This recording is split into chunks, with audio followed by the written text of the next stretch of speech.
we've let this set overnight, and you can see it's just like cloth. The first thing I need to do is to wring out any moisture. Now I went and I wrung this out, and I may go back when I'm actually working this and cut that little piece out. Right now I'm not worried about it, but I'm just going to go through here. I have rinsed it out and just squeeze out any excess moisture. What we're basically going to do with this is we're going to work this until it dries. You can't stop, you just got to keep doing it. So you remember our cordage here. I'm going to wrap that around there. I'm going to just twist it, wring it, get all that junk out of there. If you saw our rawhide cordage video, then you saw this cord. Comes in real handy when you're tanning. A stronger cord or a heavier cord might work better, but use what you got, right guys? Alright, so we're just going to wring this out. Once it's all wrung out, then I'll show you what we're going to do to work this hide. Alright, I've got my son Chris helping me, and we're just wringing this out. Getting all that moisture out. And everything that we're doing here is good because it's working the hide. And it's starting to stretch it already and to do what we need. So here we go. We've got it pretty well worked out. Now let's take it to the next station and begin to work the hide. Up here, and this rock has a rounded edge on it, no rough edges whatsoever. And I'm just going to use this rock to stretch out my hide. And I'm going to have to do this for about 4 or 5 hours, so we'll be back with you. There's a lot of ways to do this. Some people just pull the hide, and that will work. Some people I've seen actually take and put their children on the hide, if it's a large hide, and bounce their children on the hide while it dries out. Whatever it takes, you just have to work this until it's totally dry. Once it's totally dry, we'll be back with you. Alright, I've hired Chris to help me. You can see that this hide has begun to change its texture. We've been working it for about an hour, and you can see some of the parts here are almost getting dry, and they're still very soft, very supple. That's good. That means it's making leather, and we want to keep doing that. So we just pull it back and forth here, and we got to keep working this thing. The problem that a lot of people have is they quit working the hide before it's dry. And if you do that, then you're not going to have soft hide. You're going to have hard hide. So we're going to just keep working this. And once we get it broken a little bit more, we'll be back with you. It's starting to rain out here, so we're going to see what's going to happen. We may have to move this project inside a little bit.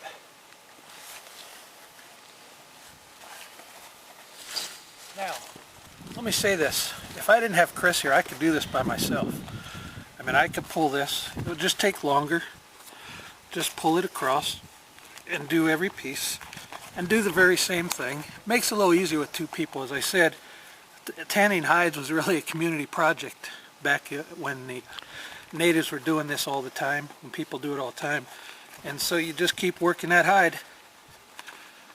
You're going to tan your hide.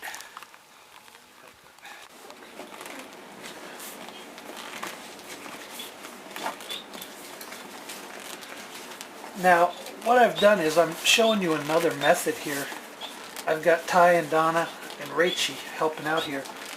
And what we do is Ty and Rachel will pull this way, and then Donna and I will pull this way. You can see that this hide is getting dry quick because we had to bring it in out of the rain. And this is the neck, which is real thick, so it's not dry yet. But down here on the body is starting to get dry, and we're starting to get real nice rawhide here. This is fine hide right here.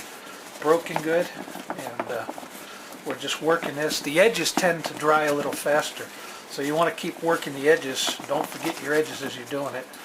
And when we're finished here, we'll buff this up. This is going to be a pretty nice piece of rawhide. I mean, a pretty nice piece of tan leather. Alright, let's pull. Ready and Ty?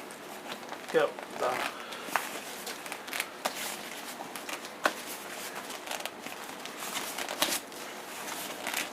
And we're not so concerned right now with working that neck as working this section that's dry and fast here. Now this here is almost dry. The reason it's not white like this is because it was a coloration. It's still a little wet, but it's drying up quick. Well, we've got our hide tanned out.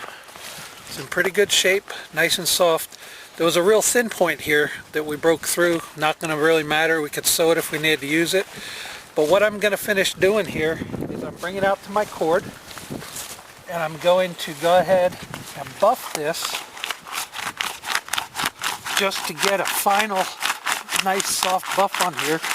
Now if I was going to use this for something, I may end up just cutting that little edge off that had the rip on it. And I don't know, we might make a pouch or something out of it. Pam's already got her eye on it for that. So I'm going to work this here over this cord for a few minutes. And this is just warming up. You can see how nice and soft this hide is. You can see how white it is. That means that it's finished tanning. And I guess we worked this hide for about 4 hours total. Doesn't matter if it's a little hide or a big hide. It's going to be the same way. So there you are. Pretty nice little finished product. And nice and soft. Very flexible. Good piece of material.